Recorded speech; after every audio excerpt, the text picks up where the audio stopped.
welcome to Ritika's Nursing Tutorials. Today I have come up with my new video where I'm going to explain you about all the instruments that are used for the examination and obstetrics and gynecology. I will explain you what are the uses of that particular instruments. This video will be very helpful for all the nursing students, especially for the practical examination where they have been given in a tray all the instrument they have to identify and tell the uses of each instrument. So if you haven't subscribed my channel till now, please do subscribe my channel for more videos. If you have any doubts in any topic regarding nursing, do comment in my link so I could come up with my next video. So let's get started with my video. Watch my video till end, and if you like this video, do like, share and subscribe. So the first one we'll discuss about, as you can see in the image, is spin speculum. Here you can see in the image that it has concave blade, the shaft and the groove. Now the spin speculum, it is a non-self-retaining vaginal speculum that is used for the inspection of cervix for growth or erosion or discharge, or for the inspection of vagina for any type of vaginal infection or cystocele or rectocele. So the blades that you can see, they are of different sizes and we use according to the size of patient's vulva. It is commonly used to depress the posterior vaginal wall, and it can also be used to perform procedures on the uterus like dilation and curettage, or for any type of endometrial biopsy, and performing procedures like dilation and evacuation, or any type of medical termination of pregnancy. Now the second one we'll see, Cusco speculum. So the Cusco speculum, it is also called a self-retaining vaginal speculum, and we can see in small and large sizes. They are of two types. It is also available in metallic and plastic.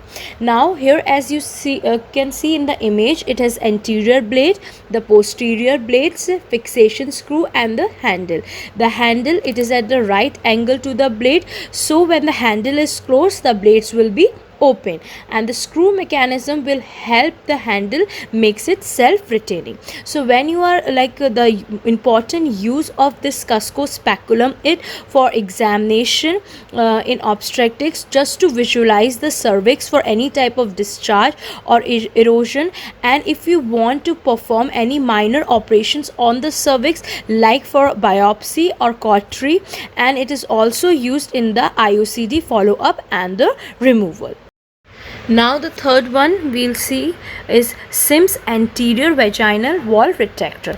Now this is Sims anterior vaginal wall retractor. It is a long instrument that has shaft and oval fenestrated edge. As you can see in the image, it has two loops at both the sides of the end so that a proper grip could be maintained. And this anterior vaginal wall retractor, this instrument is used along with your Sims speculum because it is used to retract the entire interior vaginal wall.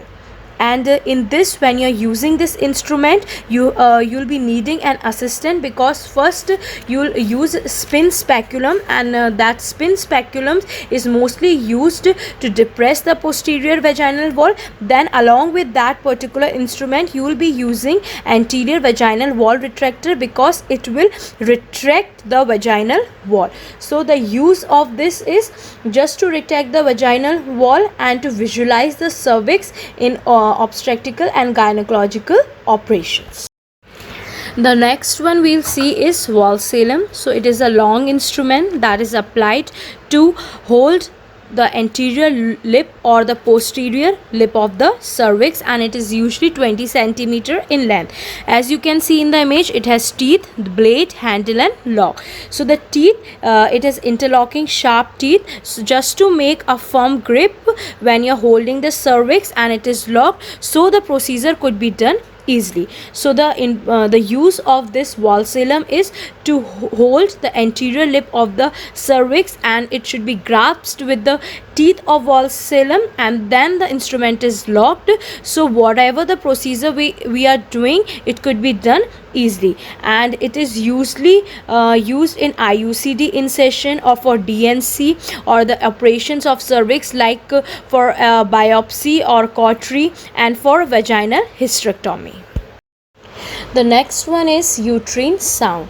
So the uterine sound, it is a long angulated instrument. As you can see the image, it has the tip, the angle, the graduations, like where the measurements you can see. We here are the measurements and the handle. So the instrument it has one handle at the one end and a rounded blunt tip at the other end. So it is commonly used to measure the length of the uterus, and to the external OS, it is measured by the graduation along with the length of the sound. It just confirms the direction of the uterus, whether the uterus is anteverted or retroverted.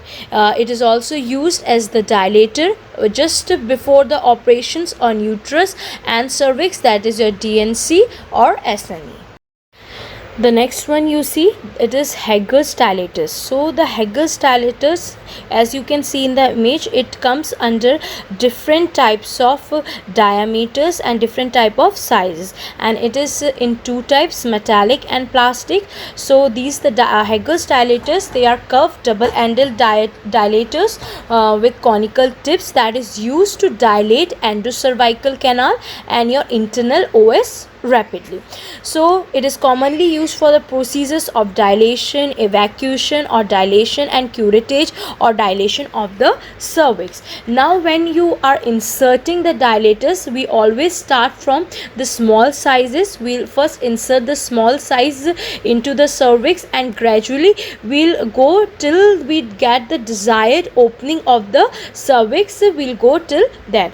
And the important use of this is it is used in DNC or DNE, or in incomplete abortion or any type of missed abortion or medical termination of pregnancy. The next one is uterine curette. So the uterine curette, it is a long double-ended instrument. As you can see in the image, it has two ends, one with the sharp smaller end and the second has blunt and larger end. So the use of this uterine curette is just to curate. If we are doing dilation or curettage, so we are using the sharp ends, but if you are doing evacuation and dilation in the pregnant woman, so we use the blunt side.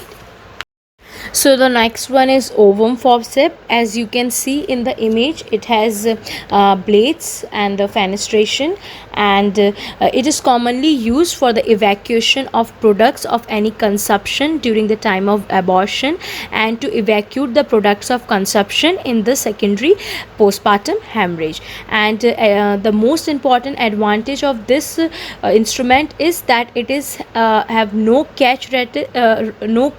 So if you are using it while doing the procedure, there will be an advantage that other tissue will not be crushing or getting harmed during the procedure.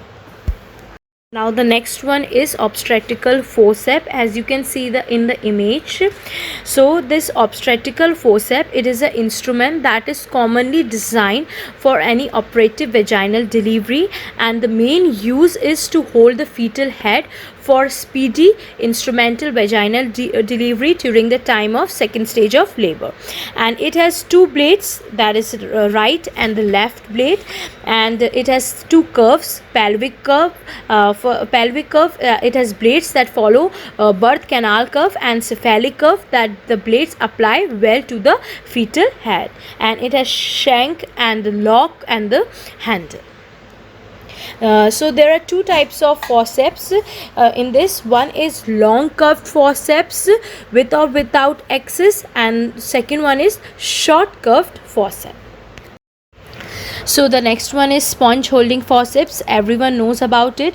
It has blades, shaft and lock, but the common use in gynecology or obstetrics is to hold the cervix in pregnant patient while during the time of operation, and holding angles of the uterus when the cesarean section is going on in place of any green hermitage, and used it can be used in the place of ovum forceps in PPH or in any type of abortion.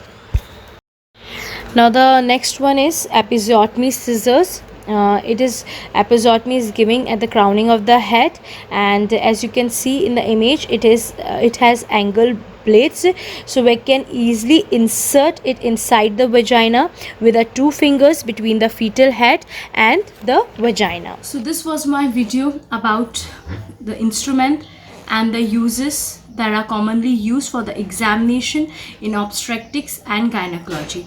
I hope this video will be helpful for you. So let's meet in a next video.